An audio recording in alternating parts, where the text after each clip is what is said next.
নমস্কার বন্ধুরা, মিঠির রান্নাঘরে তোমাদের সকলকে স্বাগত। আজকে আমি করছি চুনো মাছের টক। তার জন্য বাটিতে দেখো আমি ছোট ছোট চুনো মাছ নিয়ে নিয়েছি। তার মধ্যে হলুদ গুঁড়ো মিশিয়ে দিলাম,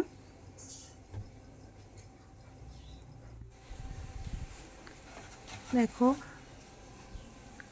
এবার লবণ দিয়ে দিলাম এর মধ্যে। তারপর ভালো করে মাখিয়ে নিচ্ছি লবণ আর হলুদটা।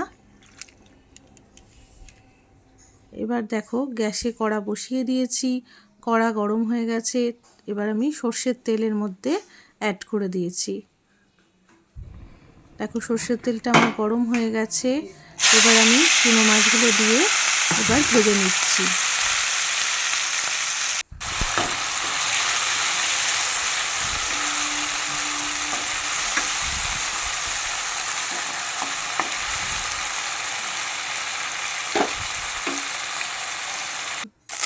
দেখো ভাজা হয়ে গেছে চুনো মাছগুলো, লাল লাল করে ভেজে নিয়েছি। এবার একে একে তুলে নেব।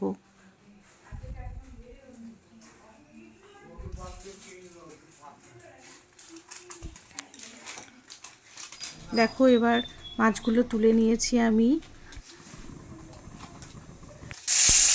এবার ওই তেলে আমি দেখো পাঁচফোড়ন ফোড়ন দিয়ে দিলাম।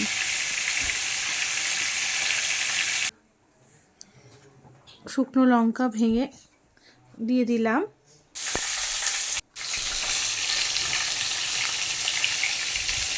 এবার মাছগুলো এর মধ্যে দিয়ে দিলাম। ভাজা মাছগুলো দিয়ে দিয়েছি, দিয়ে ভালো করে নেড়ে নিচ্ছি। এবার হালকা একটু জল দিয়ে দিলাম। দেখো তেঁতুলের কাপটা করে নিয়েছি আমি, তার মধ্যে নিয়ে আমি ওগুলো ভালো করে তেঁতুলগুলো চটকে নিয়ে জলটা ফেলে দিয়েছিলাম। দেখো এদিকে মাছে আমি হলুদ দিয়ে দিলাম, চিনি দিয়ে দিলাম,